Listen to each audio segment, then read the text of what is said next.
Folau I lunga o le vasa o lona lufa. Folau I lunga o le vasa o lona lufa. Sa o loto pei o se lupe. Folau I lunga o le vasa o lona lufa. Folau I lunga o le vasa o lona lufa. Folau I lunga o le vasa o lona lufa. Sa o loto e pei o le lupe. Folau I lunga o le vasa o lona lufa. Sailing on the sea of His love. Sailing on the sea of His love. Free as a dove, sailing on the sea of His love. Sailing on the sea of His love. Sailing on the sea of His love. Free as a dove, sailing on the sea of His love. Folau I lunga o le vasa o lona lufa. Folau I lunga o le vasa o lona lufa. Sa o loto e pei o se lupe. Folau I lunga o le vasa o lona lufa. Folau I lunga o le vasa o lona lufa. Folau I lunga o le vasa o lona lufa. Sa o loto sa o loto e pei o se lupe.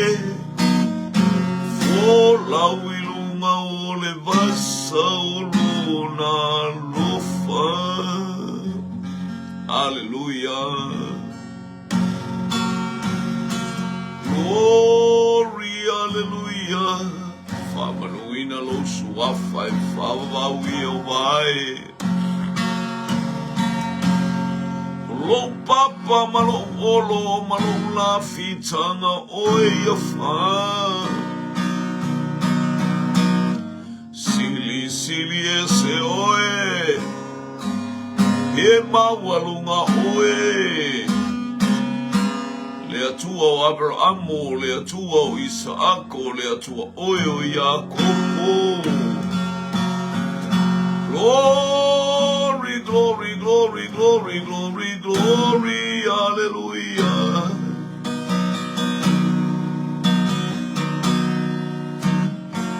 Famaoni oe, sili ese oe.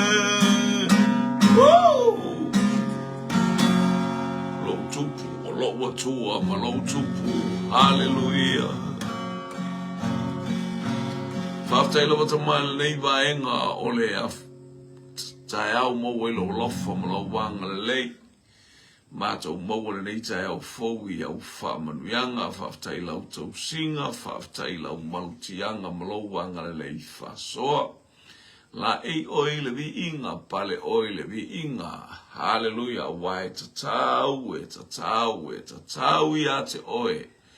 le vi inga wana o e lava I o vai e o le vi inga le wha manu ma le whane tanga I nei tai ao loto wha tai mai so I fua mana mata wola tai manuia lo watu no manuia fo I lau whanau I lunga o penga ta wha e langi le a tafa ma le tu wha e mata o wha sanga I le nei tai ao I le la le lei o fofonga o lau o fi e wha tai ai o mata o loto I le malosi ma le ola wha whauina I le a taimi ma le a taimi le po kalame lau whanau tutuli ma le a fi I o le whasoa si o mata o whasoa tu ai le li I e tu watu hallelujah hallelujah mata o whasoa ma le mata o mulu hallelujah au foi le manuia o lau fi au wala o mata o tau fetuli ma avelo mana malama ala I le nganga pai faingo fie me umai lo vi inga le atua le tama le atua le alo le atua le nganga pa ia o no Yesu. Amene ma amene ma amene. Ya. Hallelujah. Vatala pal nei jayao. Hallelujah. Malay fo mai malay ala fangu malay o le ainga o le fa atua. Praise God. Fata la fato, hallelujah, so alala, tawa yoane, milia muliaina, iavi alele I leita ao, le aingo fwene malei fua mai fo I leita ao, suma 5 minuti e te aile ito la e 5 ile leita ao fau, malo le soifua, o ife lafto umalama, o muli mai, o ife lato, o whainga aluenga tawane, ia hallelujah, po le ase polo kalame, po eile fale mai, Mauta ngase fatalofa ia te oi ele angale leo le atua ia pe amo mai tatou polo kalame I se temi hallelujah ia ma se malo longa I ngā luenga tiu te ma favor via le tua e fatalofa to fo ia te la to we ono fufale ia ngale le o se ava noa mata ngofia nei te fasoa I matatou fasoa ile la le leo le atua hallelujah e ala ia na famrianga ia elo le poto, elo le atamai, elo le iloa, hallelujah, a ole whasoa mai a le nganga pa ia, hallelujah, tātou o tangata vai ma le valea. E tātou te whaalango lango ma whātua tua, e tatala mai e le ali, ia na whamnua ngai ala ilo na nganga pa ia. Tātou te maua ai, le winga o le tātou whe tāpa I, ma le tātou whe whaamalo si ai, e manuia I mea uma tātou. Whai e whamanuia le atua ia te oile nei tai au, manuia le malo Samoa, manuia se o tātou watunu, whaftai whaita talo. Whaftai te talo mai mo se o tātou watunu, manuia mea uma le angale leo le atua tā lofa, tāla beili, tā lofa lava le nei tai au. Ia mi ia le li, tātou oile upo le atua, whai whamalosi, au whai po le as whaengo le upo le atua, ia e whamalosi ia te oile, ile nei tai au vi ile la mo mo tatou tusi le mo tusi kolonito mo tusi kolonito hallelujah ia olona mata upu e lua tus mo tusi kolonito lon ta upu e lua hallelujah lon fai upu oh praise God. Oh, lono fai upu e ono e tauma e fai upu e iwa. Hallelujah. Praise God. E mātou te tautalatu I le poto I e ua uma ona o oina. A ele o le poto o le neila lolangi po o le poto o li o le neila lolangi ua tau wau ina mawai. E peita I mātou te tautalatu I le poto o le atua ua lilo ma ua nātia na tōwhia e le atua ana mua lava. Ina ia tātou manuia ai o le mea na leiloa e se ali I e tasi o le neila lang. A wā ana lātou I loa pa ua lātou le whasataroina le ali I e ona le manuia. E peitai. Ai pei ona tusia o mea ele iwa aia e mata. Ele I la ngona fo I e talinga. Ele I o fo I le loto se tangata. o mea ia o saunia e le atua mo saunia e le atua mo i latou o e alo lofa i a te ia. Ni ia le li, ia whaatai li tai ao, hallelujah. Praise God, si wha ipule e mai, wha ipula le fitu e whapea mai, hallelujah. Ai peita i mātou te tautala atu i le poto o le atua ua lilos ma ua nātia. I ia le li. I ole mana onga le ne ia te i tātou le tātou te ngā lue, o a mea uma tātou te whaia, o a mea uma tātou te anga iai mo tātou whasanga i le ataimi ma le ataimi. Hallelujah. Ia le poto wha le atua, le poto wha le atua. Hallelujah. Le ata mai ma le anga vaa watu wina ia te oe watu wina ia te ui le ataimi ma le ataimi. Hallelujah.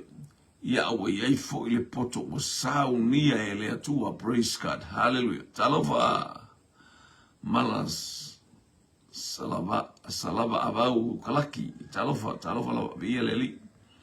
Praise God. Mata salava abau kalaki faitele talofa via le li e le poto mo mia ngalfe au le atua i o tatou sa ile poto lilo o le poto mai le atua mai ia Paulo matou te tautala i le poto lilo o le poto mai le atua ia mo i te le poto le tātou te poto o poto mai le toa le poto lilo na le mawhai ona au mai e le atua so na au mai e le atua na o i latou o e ava ma mi ngao i le atua i tangata e poto o le toto le ainga e popoto a whaila le toto le ainga e popoto ala le ainga a o le poto lilo o le atua o le poto na e le loa wai whaina i e le poto ai aru whalpui pui tele le mau poto o whioai aya la le tata amai uta alfa pui ele o se poto la na mea hallelujah le la o tato ilo ai le poto lilo le poto fale nga le mo mia e Paulo e fia abatu ia te oi e fia momolia to le tuspaia e fia momolia to le upo le atua o le poto fa matala tala ina ele nga pa ia mea lilo o le malo le atua fa mai Paulo a i mātou te tautatala hallelujah ma le poto ie ua uma o nā o auina matau leo Paulo sa o opo sa o auina Paulo le i le tūlanga o mea tau wharasaio fa apea la Paulo le poto la vale o makua makaukia le waia o le poto le na mimita ai Paulo matau mwhai Paulo na te whasiotia ma fai o ia matangata i o ina mea umalawa i tusi au mai na te whao o aile le anga whao o le sala wha umatia ai i latou o ena wala au li suafa o Iesu Keriso o ngā le au wharasai o whamarita la Paulo o a ue pito i sili na alu i luma i le teimi o le au wharasai o e maise fo le mātou tupulanga e boko rarakamaka e whai asinga ka unga o ka mano a o len whai maila na tala leo whaila na tala ma whaila na upu koronito mātou te tautala i le poto i e ua uma o nā o oina po aita ngata o atu mō lātou tusi pasi o aita ngata atu whaaliali atu lo lātou wang hallelujah lātou tala inga o whaata o le poto leo te tautala ai ele o le poto a o oina o le poto whaatonu mai e le anganga pa i o le poto lilo sale i loa e le iloa le tangata ia e tau tino ai ia le poto le fasio tangata ai ia le au wharasai o le au tusi upu au sātu kai o le lili vau ai o lātou nifo whapea lātou na o lātou wa mare mālo le langi le ia i le au ostau langa mare au whaitau langa lo lātou poto le na o ina ai hallelujah lātou te whasosolo mai ei tū langa whasale vi e osi ei tau langa o amea uma ma le upu a le atua hallelujah praise God Lona poto le ua matua whaale au ngā ina I lona mafofau. Ina wana maua le poto maia ke riso. A le ua tautino le solo le tamaro. Hallelujah. Ai mātou te tautalatu I le poto I e ua uma ona o ina po whenga o ai o le ale a onga ngā ea onga whakuspa I ai o le ale kua I ngā onga whaarapi o le ale tu a inga ta mai maleanga wa o hai tangata whamai e I ona whailonga I whea ma whea.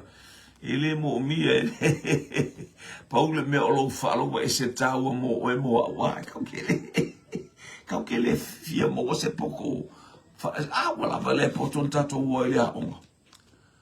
Wala vale poton tato o ia onga ia morsu engal tu spasi le o le poto. Hallelujah. Ia this is a boy who is this man? Le poko le this is a comb. What's this? This is a comb. What's this? This is a spray. Wala vale poko. Enough. More than enough. What's this? It's a gel.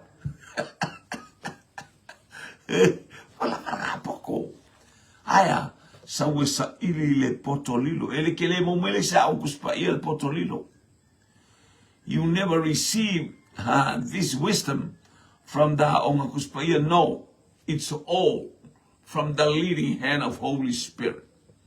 Ai fia mana mana ele nganga pa ele le upule aya sawe ye awala tate sa Elia tate o e le potolilo sanatia nga ole kanga mai hallelujah na o ila tou le famel fa pule iva hallelujah o mea ele iva aya e mata elilo e kele iva aya o mea ele ifa longo ia yo talinga o mea le ila ngona ele roto. La ngai kele mea lilo la o le malo le atofu matuspa ia.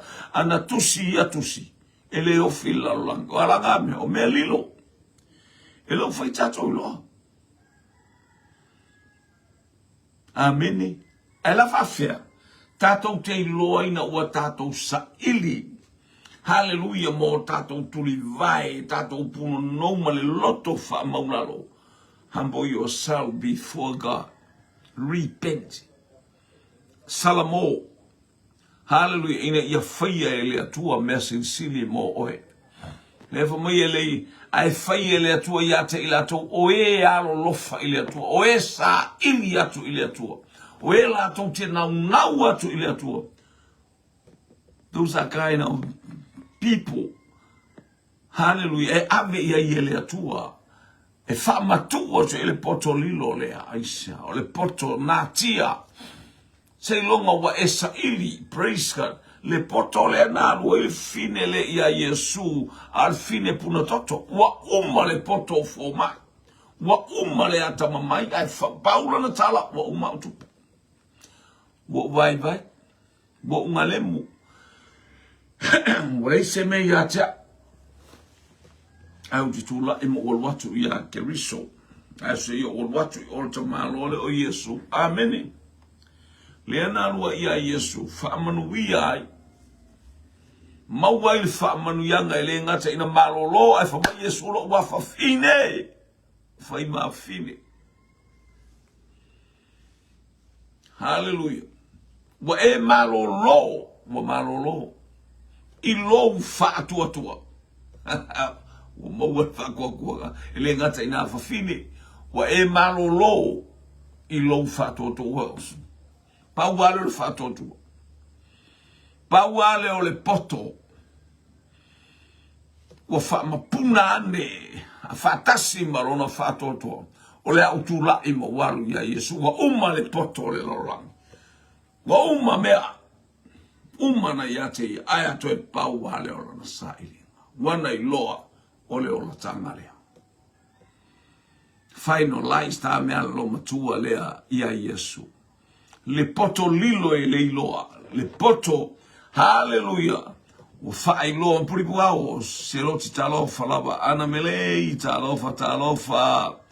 Hallelujah. E seta Stefano. Ia. Wa kata wita tala tofita o fasala fa vi ia le li fa mo le tu le nga mel ni cha yu ki we fi manga o ta tumpana na o mo le poto a ka ke banga nga o umma e va fea sa ili le ana pongi sa ili la utatalo fa mawalalo na fa ana pongi e mo fa yana e tatalo aya ele alu se fa mawalunga uma fa fongo o me uma te fa mawalunga ke poko ele skaka e ke ka mai na ilo le skaka o me uma nga ko esa. You are to humble yourself before God. Fa mawalalo e te ele atua ie fa mawalunga le mau faiso o alu te tautala to itile le aisa o porkala me le fa ai ai for ina le loto mawalalo ie. Hallelujah. Ai for ina le lofa tunoa ie fa mawalalo.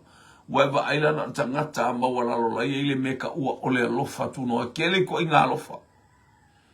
A ole lofa tuno ole lofa leka ole kapela ole lofa fa le atua io e mo oe mo a uma itato le a foa I mai ilo na lo pele totas ina ia le fano a o le fano oe le fano sosetas e fato tua ile atua e mo ia le ola e fa o le aingo le fato tua le neita ao vi ia le li fa mai paulo. Hallelujah, mātou te tautala e poto ie ua o ina. E tautala mai le stangata te ilo le leia o na mafofo, e te ilo le leia me le tautala mai ia. Te ilo a launga na whamaualunga, ma launga e se fo i alwhainga o lana launga e whawhia I loa e whawhia wapena te ilo le leia. Hea ua, paule kwa ua whamau, e ke ilo le leia ko ina ngakanga mga uia iloa kulonga poko mwaso stangata e la unga fa pena mo la nga upu me la unga longa fa fia poko mo longa fa fiku e waila e uia ina o la e fa ola ina ai ha inga la unga mai fa pe ka mo fa ia au mai nga ngu e ka fa mai ia na we bang ia lo sa va ia ka ko mo ngi ka e o ma ko fie lo fo le tua ka ke la ba fa tai lo tua ngale tai la nga lo fa manu ia tu le tua fatu tubu meu whangongo ina mai bala ai oka le sawai le la uma sole yo to inga poto na la poto ala I me la ino na mafofo fa pe I lo ia tangata he fio le ma ia kamale yo ai le poto le anga I me ne hoteli na fasi sei na I tangata I leo mo manatu o tangata anga I me lunga upinga ta failami wa matu a luluwina e whaftai fo ile atua e whamaoni ile atua me whapea ia umanta uma ile atua hallelujah sili na ino sia ile atua le tangata na te whaamasi seia le vauso iho e tele ina whaaleanga e tangata hallelujah ia tūlanga pe o lava I tūlanga pe ona I le tato malo okangi le oso Jason to e se talafa o ilungo le tatou malo e o ita o le malo e whaaleanga mai e tangata ia wapena ia tu ia le se a mo le poto o le poto le whapea o lai matua matau te aia lai mana o ia ilo me tangata lana tautala ia ilo me ia vi ia tangroso sa o le sa o le waka ingo ai ni ia le atua tata ino ia. Ia le aisia o tangata, ia tata ata ino le ngoi la tu fa tupu mo ia le nganga le ngala tu te fa ma pu e ina me o le fa o ngai le nganga le e alu ile lotu. Me tonu le ta o le tu fa sa ve tu velu. E alu ile lotu e o noa ma se upu le atua o ma faina no fo ile ola. Alu ile lotu se va ai me tangata ia te ia la ke va enga marka ngakalela ke kengi marka ngakalela. Yo o istangata wale o ini lotu o ne onyo le au ma mome o tō ninga vaenga wha upwhai. Ioe, woe ave si lunga le vaenga wha upwhai. Si lunga le HRPP, si lunga le FAST, si lunga le SAPAIA. Wale o si tia le suafu, e wo al farsao ave el polo kiki. La kiki a koi ale polo. La kiki a koi ale polo. Iale ali. Aya. Maya o mātou te tautala le poto ie ua uma o nā oa. Ele o le poto li o le nei langi ua mawai atu. Tau au ina mawai atu. ia lan tak mai o le au ngā. Inisi upu ua le au ngā. Disapia, o mea e mawai, o mea leilo atu. Aia, praise God, whamailea, o le poto lilo mātou te tau te tanai, o le poto lilo sana, tia ele au maia ele atua po le ale le lei malou poko, malou waka mailea o onga o mea uma. Ele abatua ele atua poto le ia te oi. Isi alanga, whai mai anai loa e li o le neila rolangi, se manula atou te le whaasata roina le alo le atu. Wa ngai loa e ka ngaka ngele poto, le poto le anan ata alo i polo. Fasioki e paulo le aupa i a lea la wairo e paulo makua ua le poto le sayake. Makua le mangongi le lei a le poko lefa. Pepo a leo wairo e paulo le apostole ta tala moi me mo i tātou le nei au ngā tupulanga o tātou uiai. Ina ia pupula o tātou matama i o tātou maua le poto whaale langi. I o tātou maua le poto whaale atua o le poto mai ake riso e mamaa. Poto e mama, hallelujah, praise God. E vi ia ile atua, vi ia le li, ia le utato ia i, hallelujah, ia vi ia le suafa o le atua. Ia maua lunga le vi inga o le atua. Ai mātou te tautala i le poto, hallelujah, lilo sanatia. Ia le li. O le, fe awol neiva engole, tae au tato ia ina ia whaamalosia oe, whaamalosia i tā ua vi ia leli. O au nei le au soe o te le ia luatu ia le sili o le upu ma le poto. Ina ua o luatu ia te outou ilo utala ia tu ia te outou i le mau o le atua. Whamai polo ke le ia laku ia ke o kou mase poko pe o ke whapea kua ua ulo le atua pe o whatua. Hallelujah, lo le poto i upo le nei lalolangi ne i whaale au ngā ina le sātau i Jesu Kerisu. Le anga lona mata upu tau abe le ia whasātau ina o le tangata na whasātau ina. Me fōua manao, e whasātau ina o tātou tangata. O tātou tangata tuai, ina i e whaamanu yanga le atua. Vi ia leli. Praise God. Ele leile atua. Hallelujah. Sorry, praise God.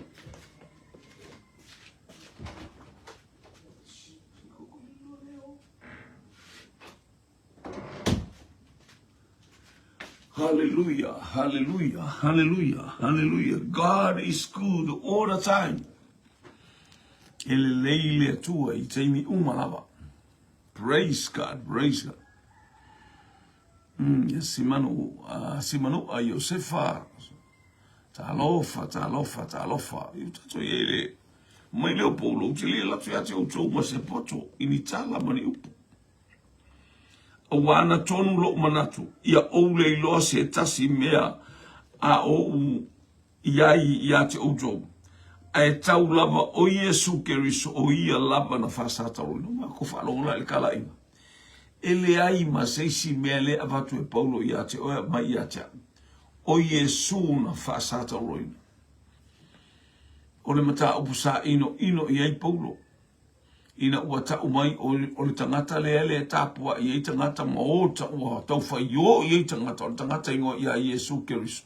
A sautala anga o Jesu na whasata o ina ale ua. Whamai o le mana le o le atua. Mkwa ika paulo mkwa ingo. Ale whamai paulo ina na. Hallelujah. Sale fia ia paulo. Mele na le infasio tangata paulo. Mea o le mafu angafo ina o lo le toafi malia malo. Hallelujah, tau fai fasioti le tangata I o winga mau manatu mau upu mau tala aisia. Hallelujah, praise God. Leanga e telo o ilo Jesu. Leanga e telo o angona le mata ngofia matalia Jesu ilo loto. Io o tangata na le te whalongolongo ma e iloa o Jesu le whaola o le avena. Ai alana e iloa ina o tangata e telo o. Leanga e telo o lai. E te le o lai le te mana o ni ali tangata le ai ali o ali ta ua. Te ali lo poto se ali lo wiloa se ali lo watamai. Ale fo mai ana iloa e li o le nei lang. Na la to te le fasata lo ina Jesu la le poto le. O le poto le na o mai ile o le ma moe mai. poto le na mai leo ma moe mai se sai. Tasi le afe tau sanga, po o le afe ono se lau tau sanga. A leo tau nu mai leo ma moe. Po le afe lima se lau tau sanga a le ua land leo ma moe fia. Land leo ma moe i te tonu o petele ema. Mo la to uva ai ai ile tupu wa whanau mai. Wa leva na tau mai e tūlai mai le whetū mai ai a kopo. Ele mamao, ele lata mai. Afa mai ele lata ia no tau sangara ia. Afe mo, ele o ai atu ia ele lata mai. O upu ia para amo, hallelujah, lai tusia numera, hallelujah. A o ai atu para amo lo suma lua tusia numera, na ia ele va ai atu para amo, mai wa over ai atu ia. Hallelujah, ele lata mai. Wa oilo atu ele ona pone. Le tau tala para amo wa lo taimina ia le na te lo atu. Ma fu anganka alo ai para amo fai nga fengi fai nga. Hallelujah. Mai o ina o ia te ia le oti. Sia langa la fa mai le o kai me fetulea. Hallelujah. O mai e lo raise up ai lo tangata nei mai tonu o sai. A mata na sa ili le fetu sa ili mo la to al fata mo mai le to la ngala me alofa na se io mai e ifo ile tupu se ia fa iloa to ile tupu manu le tupu sili hallelujah wo mai ai tupu mamalo e ifo ma puno no ma tapu a ia te ia poto lilo sanati o mai ya tau mai I loa fetu e lilo ese fetu ia aina o ia tangata I ele fe aula au mai el fetu lea and they follow that star oh God ele lai titile wala sawai ele io mai se masina etas ele te min sabali mai o mai momoe ala tu war fetu pepo wala o ese Fito a malanga ata mai ile taimi o le po a. Praise God. Nga lai ba il fitu. Wa taimi alu ile la le fitu fato ai lo le po. Ao malolo po ilo atu fitu la le atu mai. O fitu uma ata to ba ai I masina mo le fitu e lo wa o po uri wale long fiku. Al fitu le still in heaven. E tu mai ai lunga na ana fairlight. Ia so umai fairlight. Saba vale loma va ia tu le mela utu mai fitu. Ia le atu. E leo ese mal fitu. Ma ia tu fa solo ne al fitu. No vingo wala talata mai le mele ia ile. Lense ia o atu le fitu I lunga le falpopi. Olea le potolilo sana tia. Hallelujah. Na o ilato o e sa ili le potole fo ina ia te ilato. E fa mai ai o mea ele iwa aia e mata. O mea ele I fa alongo I talinga. O mea ele ila ngona I le loto. Ai fai ele atua I e alolofa I le atua. Se vo skailinga o le potole. Na o le potole tatala ia te ilato o e alolofa I le atua lono winga. Hallelujah, praise God. La tau te sa ili atu I mea ole malo le langi. Male loto mauralo. Talova se libin. Praise God. Hallelujah. Ya mona tuile tufunga talofa. Lava via le li anga I mai ni ta e au fa mni atu le atua. Ye el manuia o le atua le anga I mai o si o tatou ainga. Aldo Saresa. Hallelujah. Malo lava le tawata I nei vaenga le tai hau. Hallelujah. Mo ko ni tom tau pe lua alo fai upu le wo o mai ela utala noa le fai pe valu. O le mea na le loa ese ali e tasio le nei la lang. Awa ana la to loa po ua la to le fa sata roina le ali I ona le manuia. O God. Vai le potolilo. Peke ngofa nga oilo fale ma esa ili o tuli vai ili atua e fa manuia e kupu mai le lofa e ke lofa ga lea. Po ame te fai e lu fale na siu tonga ka pisi lo tonga pi. Po lo alu su mai au maukeni e te lava lo fa so al fa ka o maukeni ke va kwe fua ma le maukeni e so. Aisia si la fia ele tu e sau fua le maukeni e to tuli be hafta yatu ile atua. Fafta yatu mo tupe mo ma le maukeni ai ale ku kama ai ale wa tili aina e vai atu sole wa tili na le o la o sole lunga maukeni wa kau mai maukeni lunga le koko. Ole mana ole tu ya e lo uma tu amela ye maukeni uma ye o tupe na talo fata u te ola. Amen. Te faia mea uma malouta tonu o mea uma e faia vi ele tu. Pino foi ate o lauta ala le na fai. Nas tala no mai lis tua finena ile ma e so tonu Israel. Fanu Israel ti ole New Zealand te de sai Israel.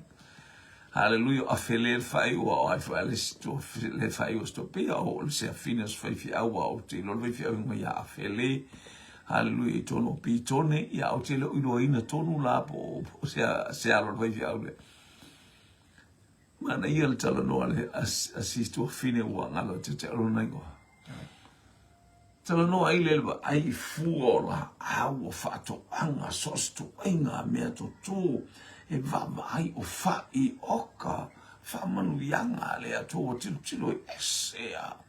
Lana tilo e lau ele so se mea to tō e lau ele.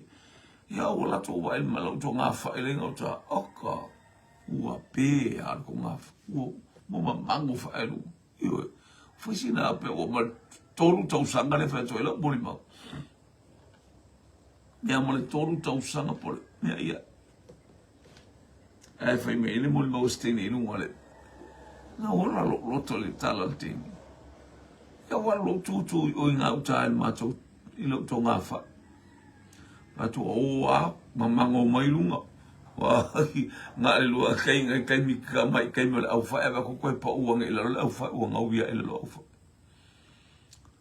ya ora tu lo fa si lo fio meta ma o tama ma nga io che le boli bo si o ko finile na fai mai o fia manu ia i lo to tupu lo to fa no lo fa lo mo fa manu yanga le tu e lo na no la me o fa pito ya la fa ai ama to o lo nu ya o lo nu wa hallelujah ila to tala ia tamata ma o lo nu o le Israel elu fa le nganga o le be bao o fa pipi ina o la mona le ola mai ya te o hallelujah ya mea lo fa mai lo to ngafa o meu te so ia no wa ta talo mo so fu to ngafa ole ia le praise God fa man wi ale tu o ka fa o ka ni au fa isa ta o to ngafa vi ia le tu no lo e fa mo to amila lo ia to o to ia fia ai talo to se o ando to ta mua ai ia ko nga ka mu nga ta ele ia va ka se awa mo lunga ta mu ma no to ai ta fia ta sa mi ta mu ia ia le praise al mana io tato mo fa ma al mana ngale mana o ngolo to sole o va kule ko afa io ka fa mo ko afa io ma pe al mena io to afa esse ale fa man via mo io le tu ai ila to afa io afta ia le tu io a te mini ta mai nei fa i hallelujah po le alto inga au fa io tau ia ora tu i fa mai se fa no ele se au fa inga tai lo io so ta vale wala tu ta mai au fa so no le tu lo to fa i ono i tu atu i la fanua il mato fanua le mo tala tu oi o le kuata e kalae sauni fa i se fa praise God to lo le ale pitola i to tamo to i fa i ono fa laina o ayo ia fa i na le ono to solis o kale fuo fa a ole au le a ole ola no faile tu la mo fa pito ta mala wa fi fa lo go mai ta mai ya te tato po tato no le wingo tato be ye fa po tato I loa le ta uo me ye tato le fa ta ma ya le lo to tu ai sa u fa fine la tu be pito la ol ba to pa mai fiu sole la ka se cambra fa ile se va che vale fu e ta I fa au fa ile pu fa I oi ia sa o fa ile e aluanga I ol fa no se ai o fa to le au de lo fa I mai palala I o fa ina e tau sa mi e si lo tu lama o se ana fa na ia na te no fa ta tele la tu fa na le au to mo fiu te mana o ila o fa ile se fa ile saka I fa ti o fa I uma o fa I uma o tuina te o uma fa tu fa na ia te uto ia faina is tau ma faina ai fu se meto te mana o I fa ia o mala au mai a me tu o ia o tu ai fa oso mai maltala al fine la mu fa pe ai o fa koia se vai mai fa vai ma ko fa le se ve wa ma ele lo al so le fa le ia fa sa fa I le tonga fa vai sa io vai dare o mo le fua mai la o tamala o tamai fai e pita fai e pe o le paka hale o te taua o le patasina ka le ola taipi o le fai na e tele mo sila fia fo le tele o sa mo le vai vai ta o le ele o le sifa e ka wisi o le sifa e ka wisi o le ego e va pena hallelujah tele ata pa pu ila lo mana te va pena le ola la ole ole tonga fa so fa tu vai ia fai sa tatalo ia ta mai fai su tonga fa ola fa pe te mana vo fia ola fa pe lo tonga fa pe a vo ia tu a ni au me fe o te fa ta ba o te mana ia ola fa pe pra me la ola me ia o be ai ola ia ata le steve ma tara na au fa ima ma pero mun ma ia te oil nei tu sole e sel ma se tu sole tato te va le poto mai le atua te lo le mena mai le atua I lo to no lo fa lo mo le al titi le lungo le ai to tono le global kingdom la ia lo na ta fa so mai o malanga o ia fo le autua to tele o malanga hallelujah le global le saunio New Zealand le o le o saunio le nupa ia fa malosi mai ina ia age na fa tawa na mai ia lo to tangata ia la to wo e mata ia wa uno utusi lo mo al malanga le anu ia november ia o tu vala o toli le ia o la to o po kalame la po kalame no ti le fia le po kalame ma le tu po ori mo wala vale le wa ai Jerusalem wala ma lo wa ai le Jerusalem lo to anu ngata ile o le el mela ta wa lo wa Jerusalem ba so uno fo le fo no tala ia Jerusalem ele le o ile Jerusalem le o foi atu ile atu no va steine le wala vale Jerusalem o titile o lo tango e tala noa ile atu mo tango hallelujah praise God mo fai ata mata maro fa mai de me lo pai na fa pena so se mea tu mana o lo wai na te fai ata mata ma hallelujah so te tango si mai foi se mau ile tu spa io la te lo le ai per tala ane mia fa mai ne mia ya fa mai ne mia ile tu le tu mo o lo le tu e te whaata ape pe no whaata ape ma to wale kala ngoa kune mi o le tano atu I Peresia o le Peresia no ta feanga fa le na sa uma ia ne puka tai mi o ne puka ne sa le wa umatu ia Babilonia umatu me tai ale o tu la me Peresia ma ta uri la le o te fa fo ile no e le atu le tai mi o Peresia le no foi ne mi le tau tu wo ina I tonu e ma tole la isa uno no mingo ne mi e fisi la ititione mi na fa na ne mi e tono Persia po me tai po Persia ia po Babilonia ia le tu ale tan no ne mi ia ila na va ai le upo le tu le tu va ila wo fi o mana e fa pe mai e te fa ta ape ne ai amato fo ia tu mo mato loto fa ma lalo mato loto salamo mato to tino ato I mato tanga taleanga Ele liu mai o fofonga ma whamanuia ma ia te ima. E ui na tulia I mātou si mema mau. E te toi au maia I mātou o ka au kai. E tu wai o roto lea upu. Ma mau le mea sa tuli e tātou e lea tua. Sa ave kaku whai al me ke loko iai. Haru a tō whatever you want. Io haru e whai me ke loko iai. Ai a o le te me te liu mai e o le loto salamo lea. Ele fa pe le liu mai sa loko la loko anga ro ai le se mete la ngona ia e la ngona le loto fa maulalo ia te ile atu e ala ia Yesu Kristo ia e loa ona e sala mo I lumo le atu fa maoni le atu e fa mangalo ia te tato hallelujah ai matou ti tau tala I le poto ie o umana o ina o me o tilo o ia ai au ai atu lai se mea tono lo ainga no fo fa o mo tata no ile topo tono fo mato e kale si o tango fa manatu ya te la toma ma shea tu ya te la to ile upule ya mi o tatu wala au ile to tatu lo mauti no male loto salamo levantato fu na fa ta mai tato levantato ta allo langi tato wo hallelujah wo fia piso tato ainga a leu fo mai apro amo o unei o le tangata au mau ma le tangata es a le nu le fatu le tu e sau fai mai ne wo lai o ka le fatu anga o le povi o le ma moe o ka sini o ka mela so se tu inga fatu anga hallelujah I loe apro amo le lumana o ka mela nei sa vali to afa hallelujah ma moe o asini nei e fai nga luenga mamafa hallelujah le ma moe o le povi o ka ele ngata ile sosto inga fala au inga hallelujah suka mono la to inga me fai ia manuia ma ia va aile no wa te lo eva ai tangata ia tatou pe mo ia tatou ele ke fiu e la uma ai ava ai lola ia u fati nonga put in actions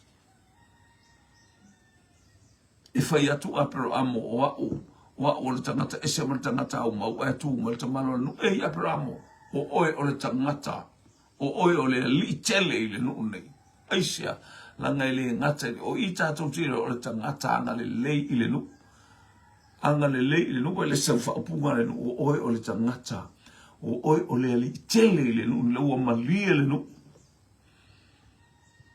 mo whaamalia ina so o tangata o le ele e inu I whaamanuianga o le ele mai tapena nga apero amo whapena oe te tapena ina o te tapena tapena ina le anoa I o whaamanuianga whaamanuia se o ta aing tatou nofo ngā luenga lea tua I mea lea whai maina I o tatou aing a ue te nofo ai I e loa ina e ola lea tua ola ai a whai e te wharono ngā mai nofo e o kire a kua ngai e ke oe se se la tatou whapena o lea tua soifua ai le kua o ke alanga I loa le oti ona ia I loa ina o lea tua na tapo lea tua oti pe a whai ke le wa ai lo ai pe a whai ke le kua nge wa ai mea le whai lo ai ai nana fa o nga le se me fa fena le se me o le atu e mai me uma ya te tau he is our provider Jehovah Jireh from no le atu ya te fai le poto mai fia poto lilo sana ti e le atu e avena olona tali ina olona fa fini fia fa fonga ye le atu a o ana pongi mai masa ili mai vi ia le atu tango atu lo to ma fata lo na o iala ss ela ia Yesu Kristo me uma o tato mo for mai Paulo a nars utilis tu mai ia tau si me na pau ale o Yesu Kristo le no fasata roino o la unta opule pamu ia le atu ia tu mano Kristo ia wana o mai le nganga pa ia o le ala me la ta fai anga a o mo le ola ta te le lo le te mi ngoto ile la te le lo te u ti vai le lo le fa pe a o lo ko so ngale ba ko va lu solo o kino ese ar o le la au mo lo fuata ia fa bega ia te mi ngase ile la au ngase io ai fa mu ia le tu ia te o le tau tu li mo le afi pasiatu ilo ainga pasiatu se uso ina ia il famurianga ma ile tua hallelujah Ta se sale tonga talofa sheri leipen vi ia lele iunasa same famwana talofa leone matseni talofa vi ia lele ia ngale yatu le atua il fadau il fatotua haleluya male ainga ole fatotua ya famanu vi atu le atua isio tato ainga o tato ia il tato pol kalame ile nei tai au fo mi le tua o fo sta se lo fo no o to lo to lo mo si la fie le tua lo to nei tai au lo wanga i mai ia fa manu ia o te lofa ia te o to haleluya le aingo le fa to tua hal tato wa lo fa ile tua o le na mo ia lofa mai ia te tato fie le wingo le lofa to ina ia fa manu ia mai le tua ile te mele te mo sta fa so o mo tato polo kalame e ala tu le ai mai nu haleluya ile o li nei tar sumalu ai fa te tele ia mo fainga malanga fo isanga ia tu i tu wila America samo lewa to italiu mai male manuia ia bi ia le lito e mo fo iso o martato poka lame ole ai mai nu ele ngata fo ile ole afia pata ia tu lo so i fua malo wala ile o uli male afiafi ile soino le tata o polo kalame ole taula na te lofa ia te o tolo ainga ona o Yesu lau o ona e tautua ia te oe male loto fa maulalo ona o Yesu. Amen.